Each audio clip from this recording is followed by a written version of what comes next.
नमस्कार, आप देख रहे हैं हिंद वायर और मैं हूं आपके साथ मनीष शर्मा। और आज हमारे साथ हैं दिल्ली में जब किसान आंदोलन के दौरान किसानों की आवाज़ को मुखर कर रही थी पूनम पंडित। और पूनम पंडित इस वक्त जब हमसे मिली हैं तो शायद इनका नया संगठन अब विस्तार कर रहा है और स्वरूप ले चुका है। और उनके संगठन के नाम की अगर मैं बात करूँ तो संयुक्त किसान मजदूर संगठन उनका अभी बना है।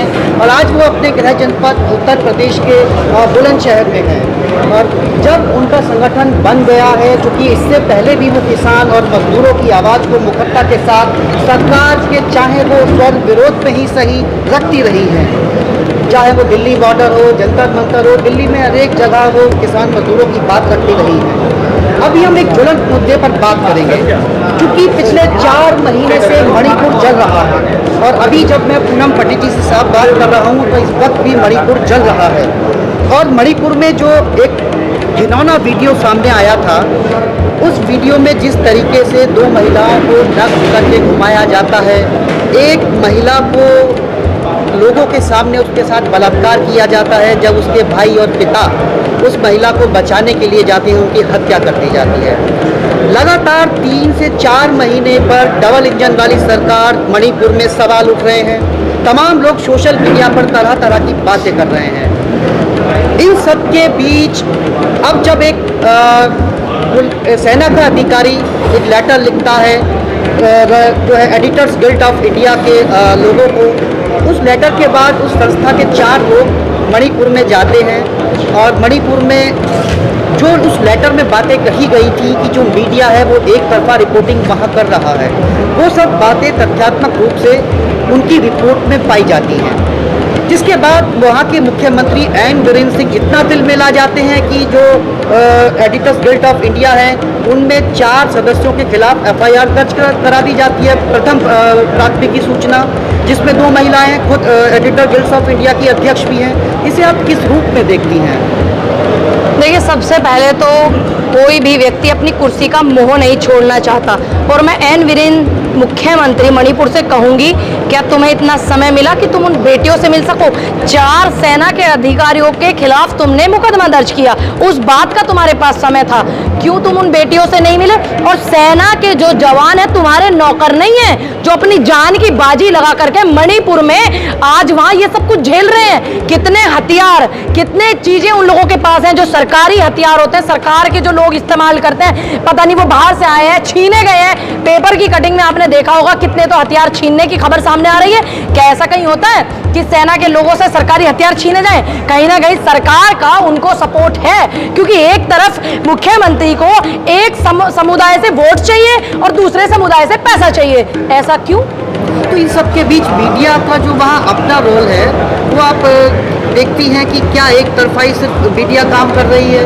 इस देश में जब से गलत नीतियों का विरोध हुआ है, मीडिया एक तरफा काम कर रही है। चंद चैनल हैं जो चीजें दिखा रहे हैं, उनके एडिटर्स को उनके यहाँ छापेमारी, उनके दफ्तरों में IT, इनकम टैक्स, ये वो अल्लम झल्लम सब कर रहे हैं ये लोग। लेकिन क्या एन बीरेन के यहाँ पर कोई भी महिला 12 महिला मंत्रिमंडल में है, क्या उनका इस्तीफा लेने के लिए गई? क्या वो महिला जो प्रधानमंत्री को चूड़ियां भेजती थी एक दौर में, क्या आज वो किसी को चूड़ियां भेजेगी? क्या हिम्मत है एक मुख्यमंत्री का इस्तीफा छीनने की? राहुल गांधी की भारत जोड़ो यात्रा, उसके बाद ठीक मणिपुर जो अभी तक चल रहा है, और इस सब के बीच महंगाई के मुद्दे जो अक्सर राहुल गांधी और विपक्ष लगातार उठा रहे हैं।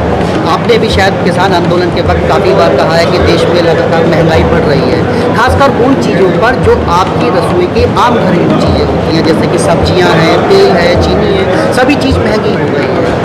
अब ये सब जो अभी गठबंधन अलायंस, जो कि अभी गठबंधन बना है INDIA इंडिया, जो कि अभी कह सकते हैं कि सरकार के कुछ मंत्री शायद उसको अभी स्वीकार नहीं कर रहे हैं। इंडिया बनाम भारत की लड़ाई भी है। अच्छा, खेलो इंडिया, मेक इंडिया, जाओ इंडिया, भागो इंडिया, दौड़ो इंडिया, पढ़ो इंडिया, इसरो इंडिया। जब तो प्रधानमंत्री जी और सरकार के लोगों को, मंत्रियों को दिक्कत नहीं हो रही थी, आज पूरा विपक्ष मजबूती से इंडिया। इंडिया का मतलब क्या है? इंडिपेंडेंट नेशन डिक्लेयर इन अप्रैल, ये तो ठग और चोर का अगस्त है ना। अब इंडिया को इतना सम्मानित शब्द हमारा भारत, ठीक, और आप ठग चोर बता रहे हो, तो इन पे मुकदमा नहीं होना चाहिए। इंडिया क्या है? भारत।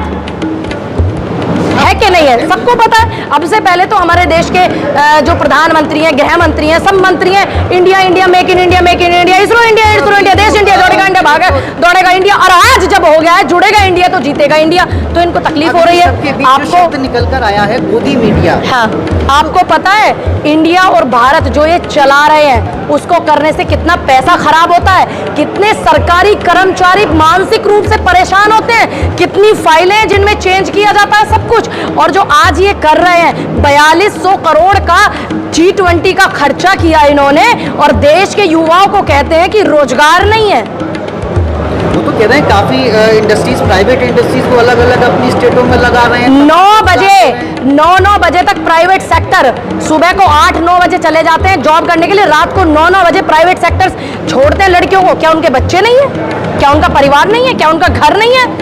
एक सिस्टम नहीं है उनके पास। प्राइवेट वाले 10 करोड़ का काम लेंगे जब तुम्हें 10 लाख का फायदा देंगे। सरकारी संस्थाएं किस लिए बनी है? राष्ट्रीयकरण किस लिए हुआ है? और आप निजीकरण क्यों कर रहे हो? राष्ट्रीयकरण हमेशा देश हित में होता है।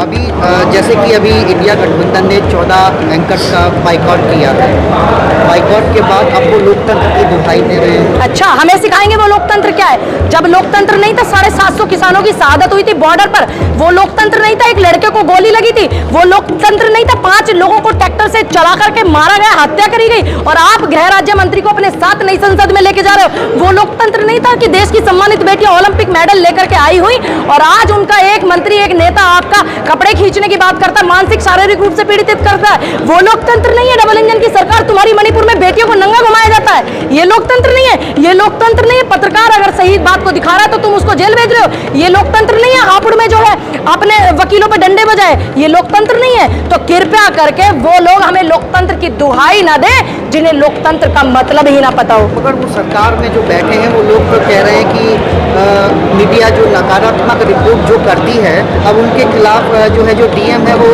उनके संपादक बनकर बैठ जाए। वही सबसे ज्यादा खतरनाक चीज है। इस देश का चौथा स्तंभ जब तलवे चाटना स्टार्ट कर दे तो मान लीजिएगा कि देश का लोकतंत्र भी खतरे में है, बेटियां भी खतरे में, किसान भी खतरे में, सबसे बड़ी बात ये देश खतरे में। इस देश के चौथे स्तंभ ने पाकिस्तान से तुम्हारे मुंह पे एक तमाचा मारकर महिला आई, सिस्टम के मुंह पर तमाचा मार करके आई, और तुम कहते हो सीमाएं सुरक्षा है। वो महिला यहाँ आकर के रह रही है और तुम्हें पता तक नहीं 60 दिन तक। और जब बवाल होता है तो सारा देश का मिनिस्ट्री मीडिया जिनको बायकॉट किया गया है वो ना महंगाई दिखा रहा है, ना मणिपुर दिखा रहा है, ना शिक्षा दिखा रहा है, ना स्वास्थ्य सुविधाएं दिखा रहा है। एक दूसरे देश से आई हुई इलीगल तरीके से महिला, और उसके कि कब वो लैट्रिन में गई है, कब वो बाथरूम में गई है, कब वो नहा रही है, कब वो घूम रही है, कब वो व्रत खोल रही है करवा चौथ का, देश का मीडिया ये दिखा रहा है। तो इसलिए ऐसे लोगों का बायकॉट होना बहुत जरूरी है। तो ये भी हमारे साथ संयुक्त किसान मोर्चा के राष्ट्रीय अध्यक्ष पूनम बनिज में लगातार सवाल ये खड़ा हो रहा है कि आखिर पत्रकारों पर कलम पर पहरा क्यों लगाया जा रहा है। मैं बुलंदशहर से मनीष शर्मा।